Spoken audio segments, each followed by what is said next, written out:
Welcome, everyone. My name's Christopher Catta, and I'm going to be your host for this webinar with Ann Klausner. This is the fourth webinar in our series on senior safety during the pandemic, and it gives me great pleasure to introduce you to Ann. She's going to take us through a presentation on exercising with care. And in Zoom, if you do have questions, there is a Q&A section.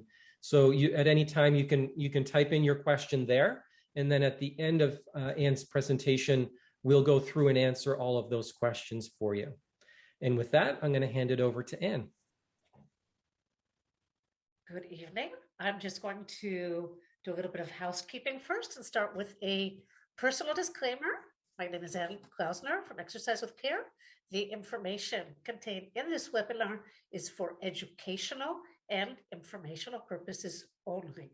The exercises are based on my professional expertise and background. The information provided is not intended to be a substitute for professional medical advice, diagnosis, or treatment. You acknowledge that you take full responsibility for your health, life, and well-being. In the event that you use the information provided in this webinar, I assume no responsibility. And with that, we can start. So I'm just going to get ready first.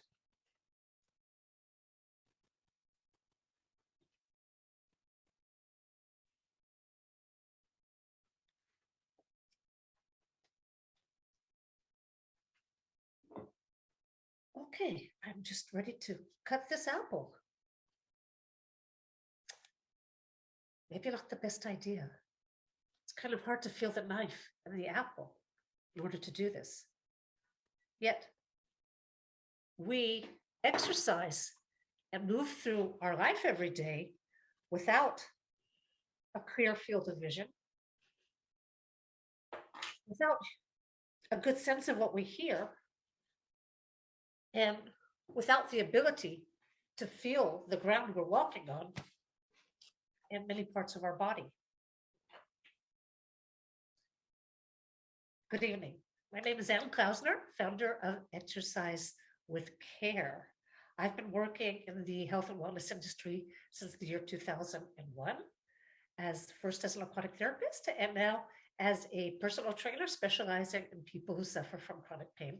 I would like to start by thanking Caregiving Matters for inviting me to speak with you this evening on this very important topic of exercising safely.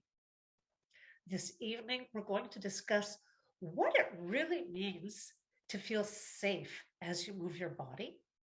And we're going to have some fun, do a few exercises, so don't get too comfortable. Being safe, whether exercising or moving through your daily activities of life, depends on your brain receiving good, accurate information from your body about your body and your environment, understanding that information, and sending appropriate commands back to your body. Everything you do, feel, see, and hear affects your brain's ability to react appropriately. So what does that mean? I invite you all to take a moment and just think about, what do you see right now? Hopefully you see me on your screen. What else do you see? Perhaps there are pictures on the wall behind your computer, a window, maybe other people in the room. What do you hear? Other than my voice, perhaps there's music playing somewhere in the house, a car on the street, or a dog barking. What do you feel? Do you feel the floor under your feet? Do you feel your legs on the chair? Where are your hands? Are they on your lap, on the table, possibly crossed? Do you feel the temperature of the air on your skin? All of this information is going to your brain 24 hours a day, 7 days a week. Your brain has to decide what is important and requires action and what to ignore. And why does this matter with regard to exercising safely? Let's take a look at your brain. I'm going to show you a little picture here.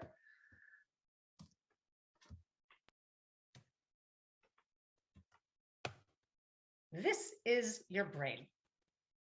Now, we all think of our brain as this thinking machine that flies us to the moon and composes symphonies and thinks of beautiful philosophy and artwork. But actually, the thinking part of our brain is just this little area right here. I heard before that there was a little problem with my slide, so I hope that you're able to see my cursor.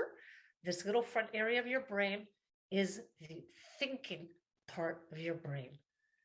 The whole rest of this big area here is dedicated to movement and sensory information. This whole area here is for movement. All of this is for what do you feel, both inside and outside of your body. Our visual center. All of this, what do you see and what does it mean, what you see, to interpret what you see. Our audio, what do you hear, to interpret what you hear. By the way, this little tiny green area right here, that's the speech center. Just look how small it is in relation to our audio, our listening area. So just a little food for thought on that. And we have our area for smell. And just back here is our brain stem, which is for survival, heart rate, blood pressure, etc. But when somebody tells you to exercise your brain, what do you think about? Sudoku, crossword puzzles. In order for your brain to function optimally, we have to exercise also the sensory area of our brain and to keep it strong because this is an integrated unit.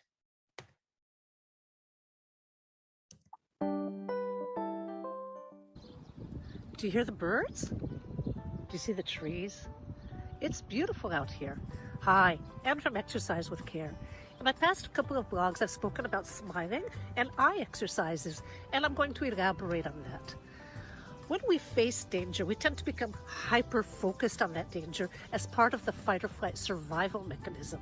However, this is a good way to survive. It's not a good way to live our life. In today's world, we're surrounded by news reports telling us how dangerous everything is. We might be forgetting how beautiful the world actually is around us as well, and how safe it is for the most part. When we have pain in our body, we tend to become hyper-focused on that area of pain and forget about all the parts of our body that feel good and we can move with ease. By smiling and doing visual exercises, moving our eyes around, we are reinforcing our brain's awareness, not only of our own body, but of our entire environment, and increase our feeling of safety and well-being. For more tips, follow me here on Facebook or YouTube, and don't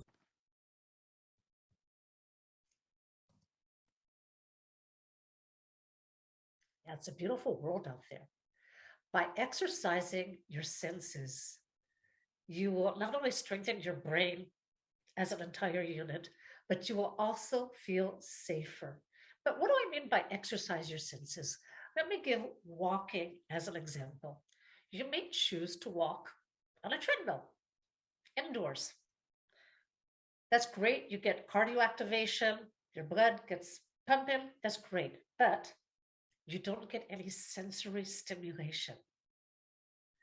As you walk, each step will be like the previous step. Even if you adjust the angle of the treadmill to make it seem like you're going uphill, there's no difference in the terrain. It's just nice, smooth, step, step, step.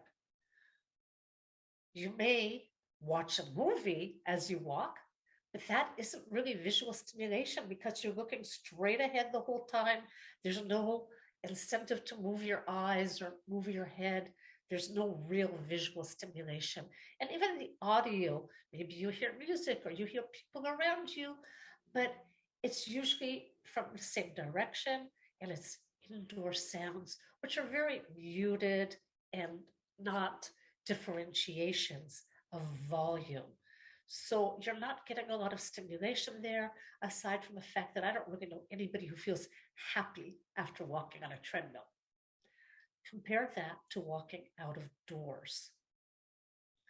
As you walk outside, as we saw in the video, I could hear birds, an airplane. I could hear kids in the distance playing, each sound coming from a different direction at a different volume with variations in the tone.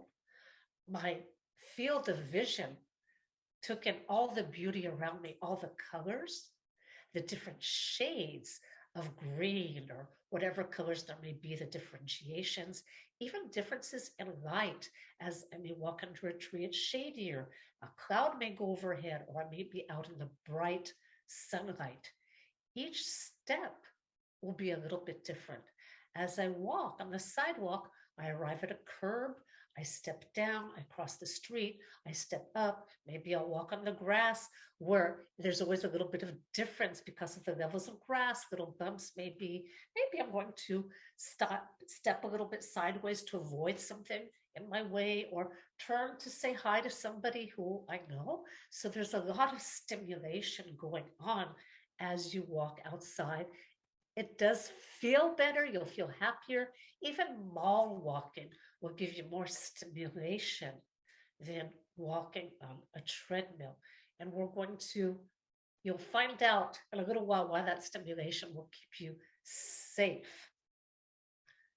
Now, as we go through our session today, we're going to talk about two main senses that will help you to feel safer as you exercise: your vision and touch.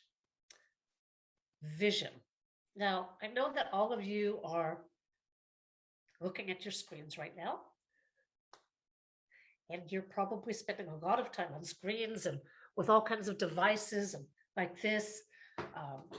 Do a lot of you have a little bit of achiness in your neck, back, forehead? Probably, because we have what's called computer neck, right? So computer neck often leads to this type of posture: head forward, shoulders rounded forward, standing like this. I'm sure a lot of you are seeing people standing like this lately.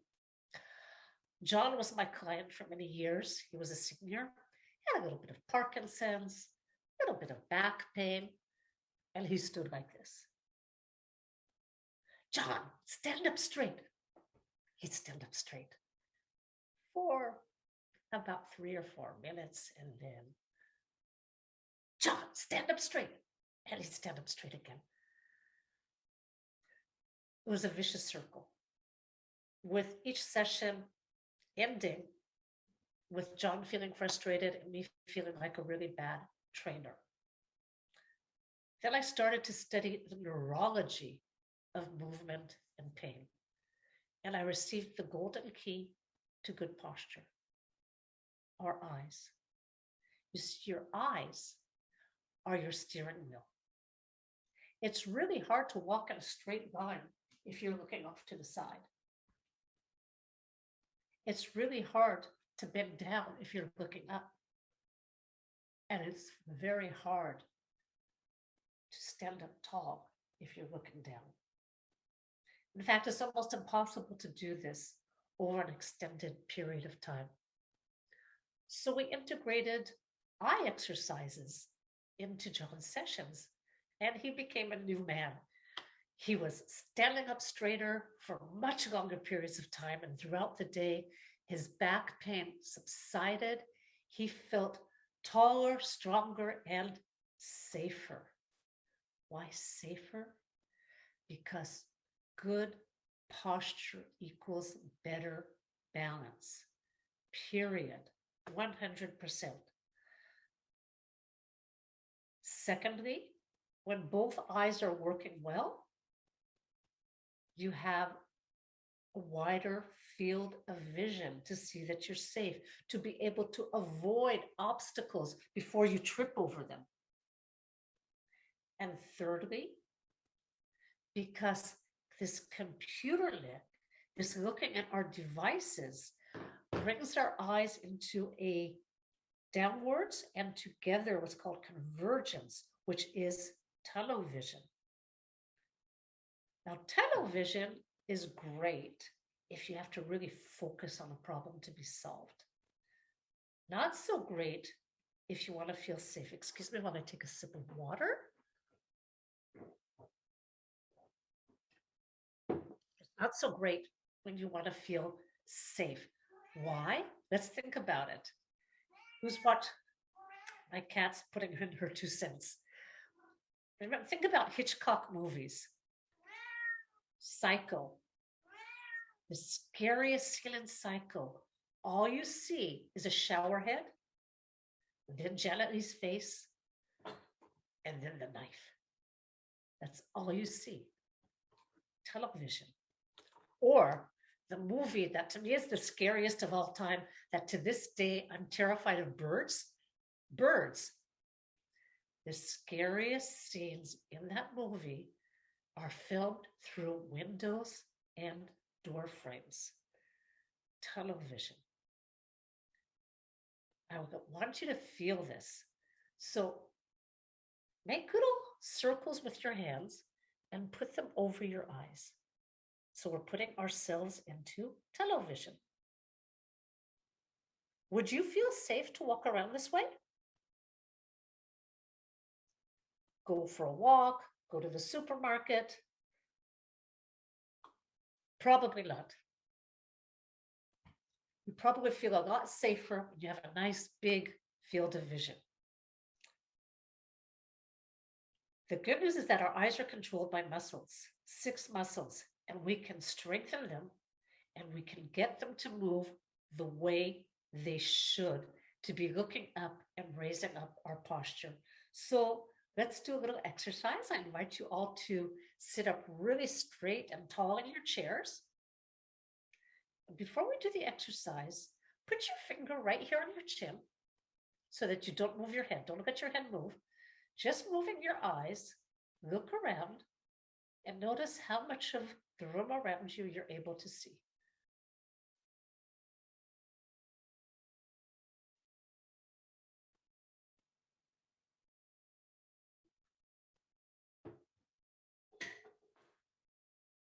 Now I'm going to use a pen. If you have a pen, it's a good thing to use. Otherwise, you can use your thumbnail, okay? So that's going to be your target.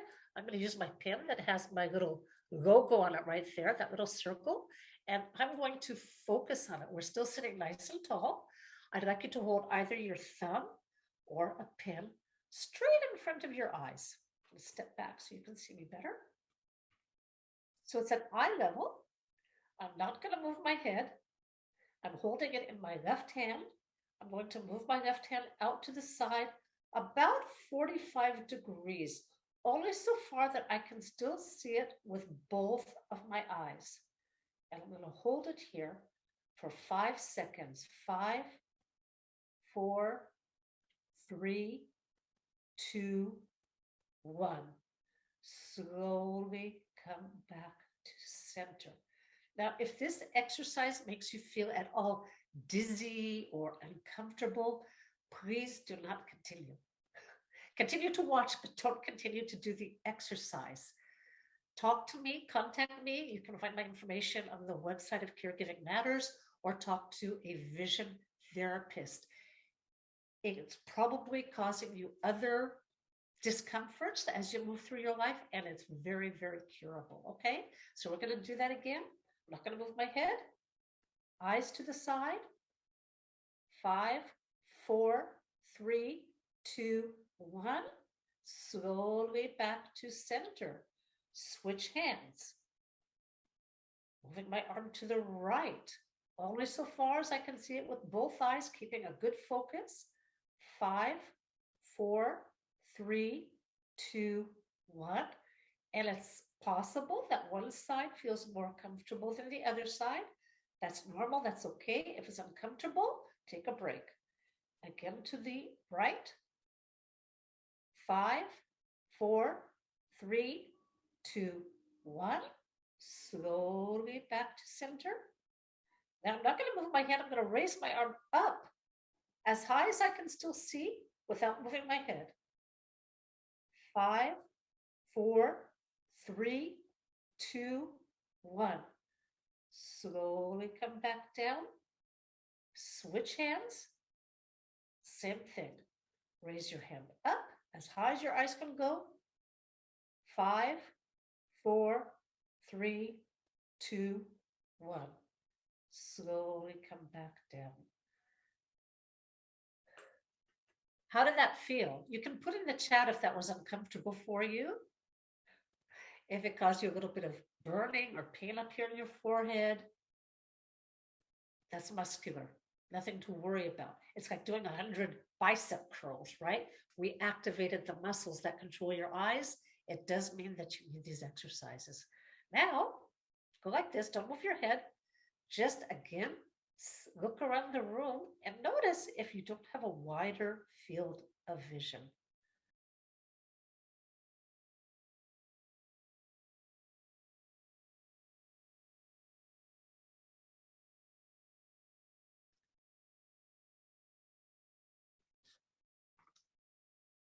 Okay. Now, even though we just did a visual exercise, I cannot see any of you. So I'm asking you all to be really honest here. Who's ever been pulled over to do a sobriety test? You know, this one. Close your eyes, touch your finger to your nose. Shout out to Sergeant Kerry Schmidt. I'm sure he's had people do a lot of these tests over the course of his career. A sobriety test has to do with touch. What is touch? We always think of touch as how does a texture feel? How does something actually feel when we touch it? But there's another very important component to touch. Does your brain know where the each part of your body is located? Is your brain able to bring your hand to your coffee or teacup, pick it up, bring it to your mouth without you spilling it down the front of your shirt or throwing it over your shoulder? Are you able to close your eyes and find your nose with your finger? Now, luckily, there are more sophisticated ways of doing a sobriety test these days, because for lots of people, even stone cold sober, they are not able to do this. Why? Because due to many reasons, often inactivity or even as we age, the map that our brain has of our body starts to become blurred and dulled. Your brain is no longer quite sure of where each part of your body is located. And that is a big problem when it comes to moving safely, because if your brain isn't sure where it is, it's difficult to move it in the necessary direction and at the necessary speed.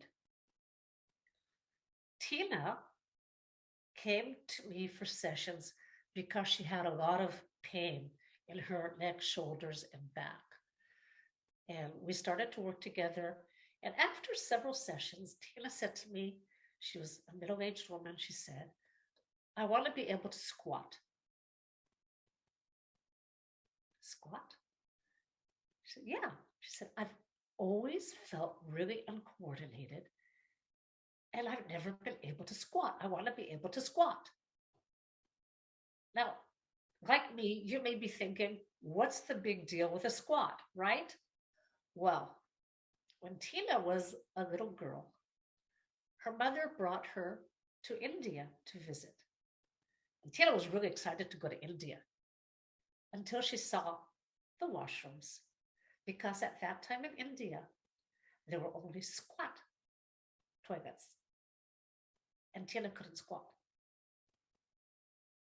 Tina was really embarrassed.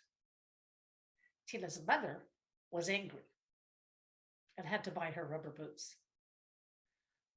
So as we continued to work together, we did a lot of exercises of Tina having to with eyes closed and eyes open, locate the different parts of her body and move them in ways that were necessary for that particular drill. We'd give instructions, say, pick up your knee and move it to the left, to the right, straight, bend, all sorts of drills to sharpen her brain's knowledge of where each part of her body is.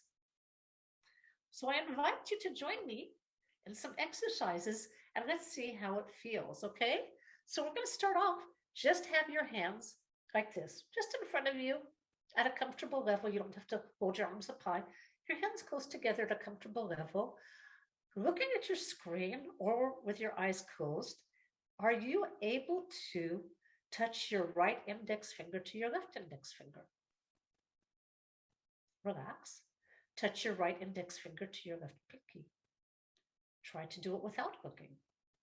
Try to do it without moving all the rest of your fingers.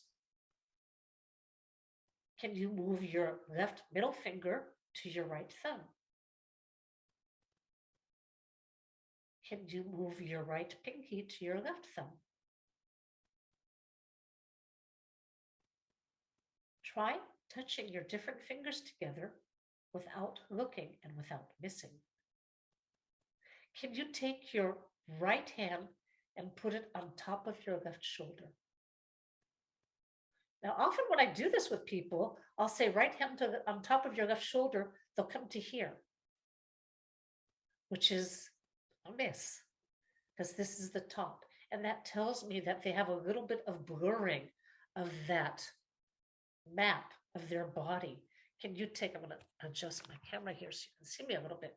Can you take your left hand and grab your right earlobe? Take your right hand, put it on top of your left shoulder. Take your left hand out of where it is, put it on top of your head. Take your right hand and put it on your right hip. Now, if this was easy for you, amazing, that's great. If this was a little bit challenging, if you had to actually think, what am I telling you to do? It's something that should be worked on. And it will improve your coordination, which will improve how safely you're able to move through your life. And even people who, I'll just tell you something that happened to me. I was in a workshop where we were practicing this and they put us into some really weird position. And they said, now move your left leg. I couldn't figure out where my left leg was. After about a minute, I actually had to ask another participant in the class to touch my left leg because I couldn't figure out where it was.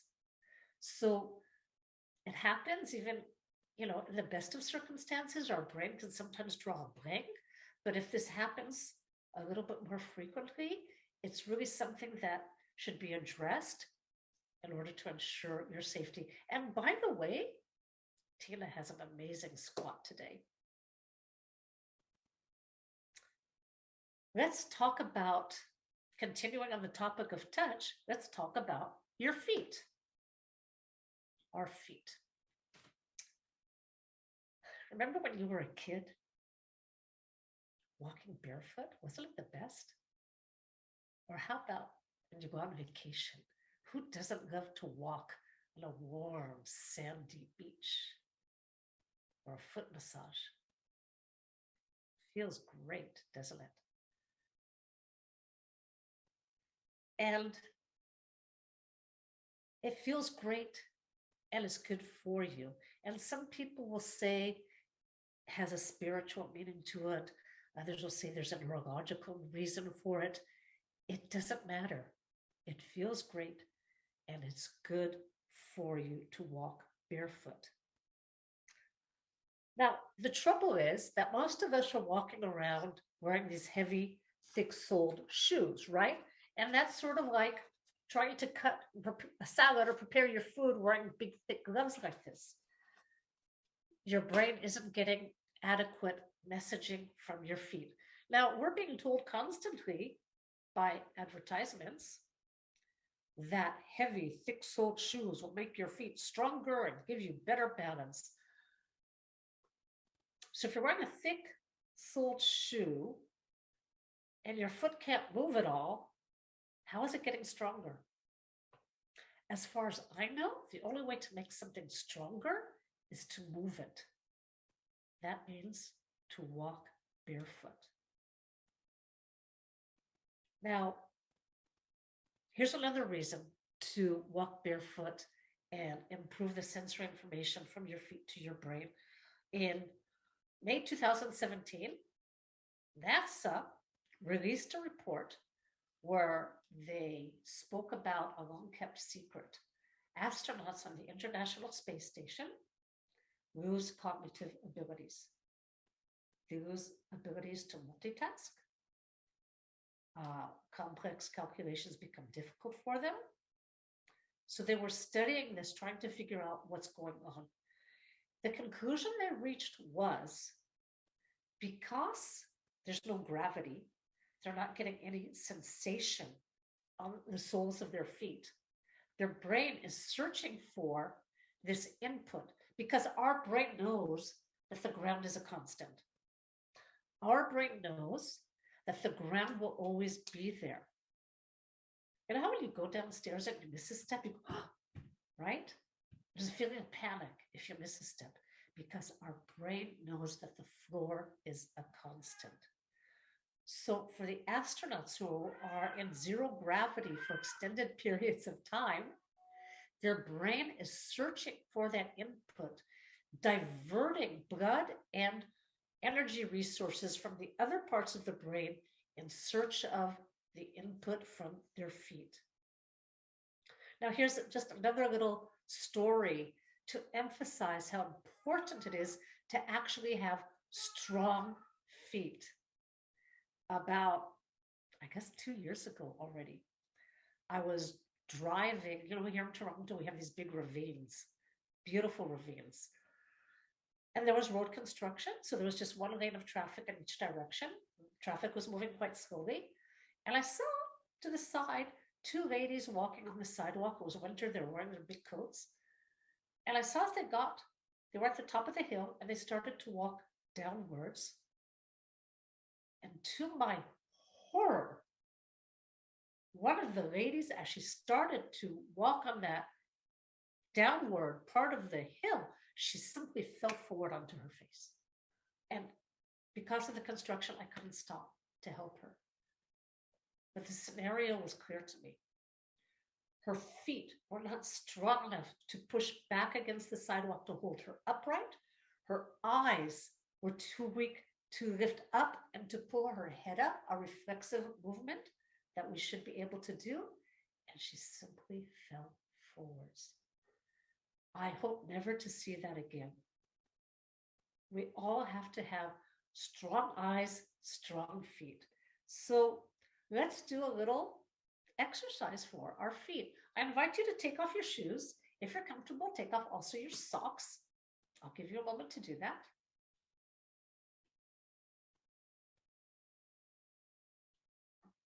And when you're ready, just put your feet on the floor. And if you're comfortable to do so and feel safe, stand up.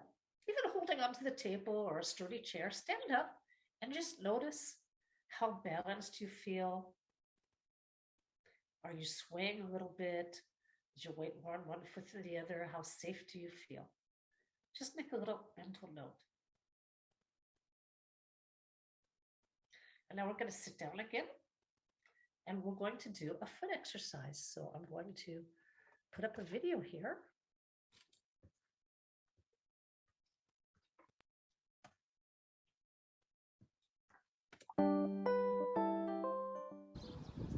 One, here we go.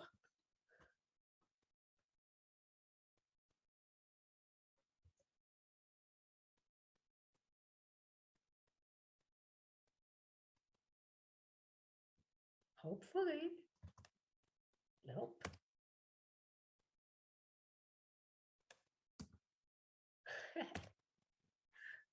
Okay. I don't know why we're not coming up here.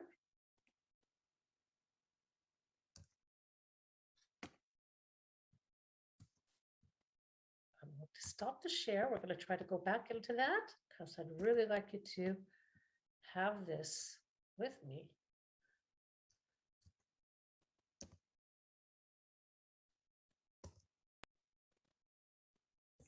Say, wait, the video. This is. See, this is why I like live presentations, because we can just do it all together.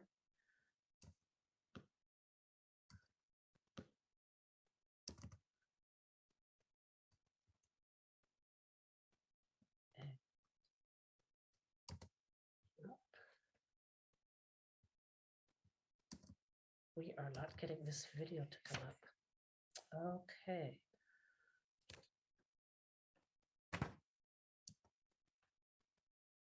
So it's here. Okay. Something has disconnected.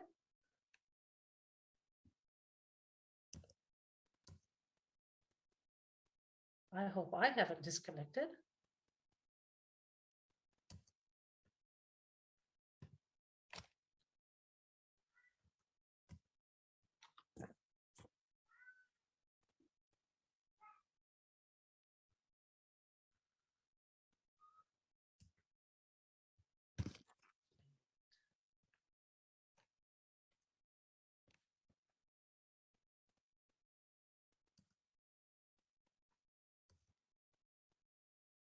I hope that you guys are that I'm still with you guys. Oh, okay, because I don't see anything happening, so I wasn't sure. Yeah, I'll give it one more try. If it doesn't come up, then it doesn't come up. Okay. I really didn't want to have to put the computer on the floor, but I guess I don't have a choice here. So it's the little glitches of Zoom.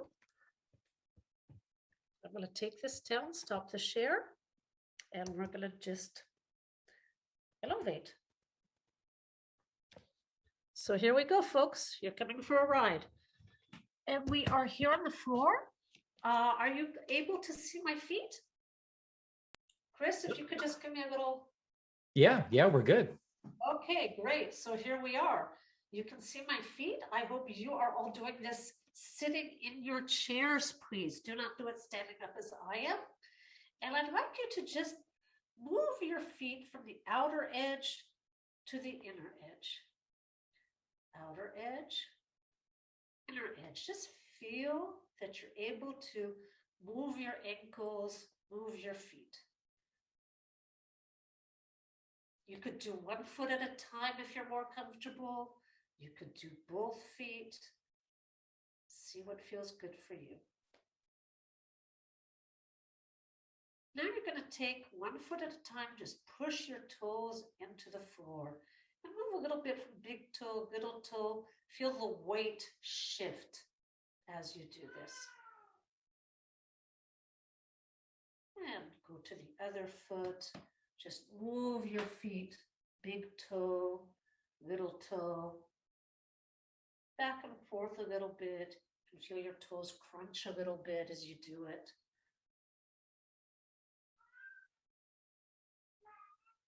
You're going to just pull your toes up, squeeze and stretch your toes as best you can. If you can move them, that's great. If you can't, it's a work in progress. Your other foot as well. Squeeze and stretch your toes.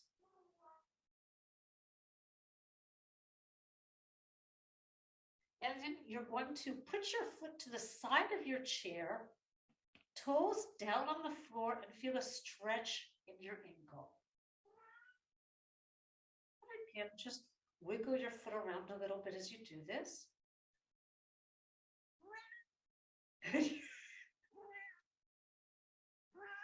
And you're going to do the other foot.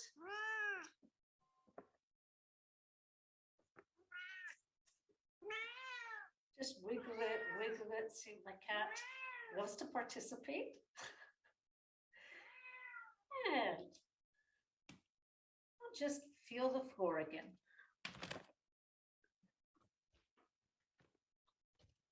Okay, I invite you to again stand up and just see if there's any difference in what you feel and how the floor feels to you. If your balance feels different, if you feel more aware of the floor, possibly, just you can, with your eyes open or closed, however you prefer. How do you feel? Hopefully, you feel a little bit more aware of the floor. We have 200,000 sensors in our feet and ankles. Our brain wants that information, it wants to know what's going on with the floor. Take some time each day. Sorry.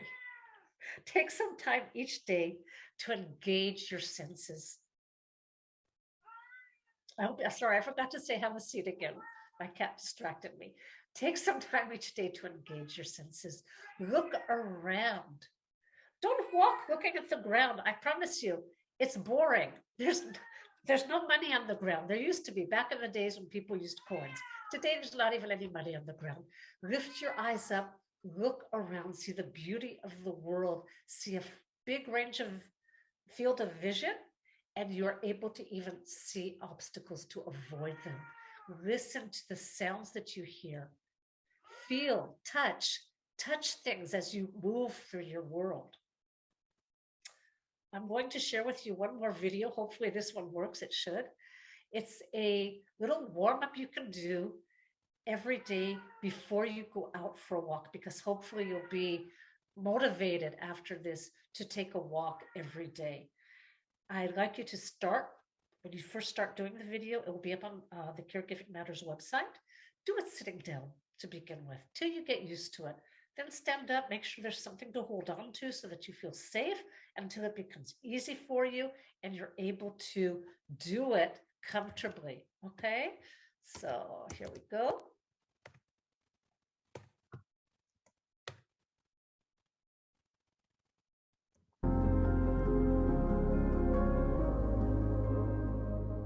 Join me for a quick warm-up before going out for our daily walk. I'm going to stand with a nice tall posture. Barefoot is preferable, but it's okay if you prefer to wear shoes. And this can be done either in the house before you leave or when you're already outside. So I'm going to stand with in my case, my left foot, but with one foot forward. So I'm in a triangular stand, and I'm just going to start to roll my ankle side to side. My toes and heel remain firmly on the floor, and it's my ankle that's getting a bit of a stretch here.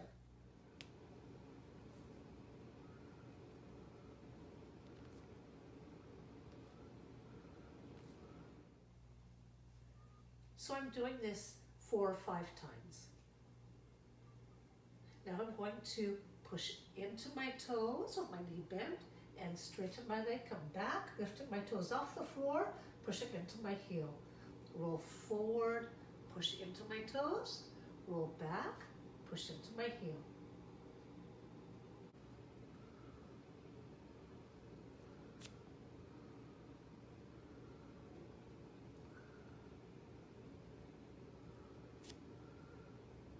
And this I'm also going to do 4 or 5 times, and I want to keep my leg, the rest of my leg, nice and stable as I do this.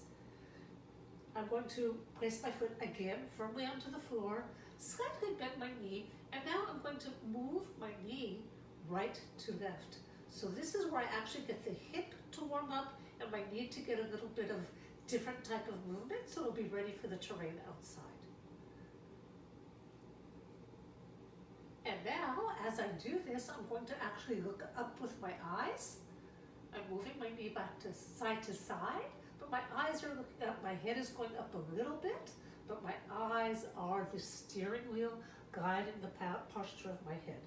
Forward, eyes up, back, eyes down. And now for the last thing we're going to do on this side, I'm going to use my eyes again to guide my head. I'm going to look to the left because my left leg is forward. Look to the left as far as possible. My head is rotating as well, and my shoulders are also rotating. Hold it, 5, 4, 3, 2, 1, and I'm coming back. In this triangular pose, stand, you should be pushing your legs hard into the floor to keep your balance. I'm going to do this one time with my knee bent. So I'm looking to the left as far as possible. Shoulders rotate and back to center. Because when we walk, we do have a shoulder rotation. We're going to switch legs so you can see this from both sides. We're going to do our right leg now. Okay, screen sharing has stopped. I'm going to stop it there. You can watch the full video on the Caregiving Matters website, and hopefully you will do this warm up on both sides of your body before you go out for a walk. Being safe means being able to react appropriately to your environment. When you can see an obstacle ahead of you in time to detour and avoid it, when your muscles are strong, your eye muscles are strong, and they lift your head into a good straight posture so you have great balance. You can scan your surroundings. You can know where each part of your body is so that you can move it in the way that is necessary to keep yourself safe and move. Maybe you have to move in ways you're not used to. That's okay. The more you move your body in ways you're not used to, the more your brain gets used to doing it. That is how we stay safe as we exercise. That is how we stay safe as we move through life. I would once again like to thank Caregiving Matters and Hydro One for inviting me to participate in this amazing event for seniors. And if there are any questions, I'd be happy to answer them now. And that was absolutely fantastic. At this time, I will ask everyone if they do have any questions. You can write them in the Q&A section in Zoom. There aren't any there now, so we'll just wait a few minutes and see if we get any questions in there. Afterwards as well, we'll be making the recording of this webinar available on the Caregiving Matters website as well. So it'll be there. It usually takes us 2 or 3 days to get it processed and put up. And so I don't see any questions yet. So I guess we can close it out. I do want to thank everyone for participating today. And thank you so much, Anne, for presenting. That was fantastic. This is the 4th session in this series hosted or promoted by Caregiving Matters. I do encourage everyone to go to the Caregiving Matters website and register for the next one on October 18th with Tom Cheel. It's on the topic of cyber safety and security and identity theft. So that'll be a good session. So once again, thank you very much, Anne, for presenting today. Thank you very much. You're welcome. All right. Good night, everyone. Off to watch the results. Exactly. Bye for now, everyone.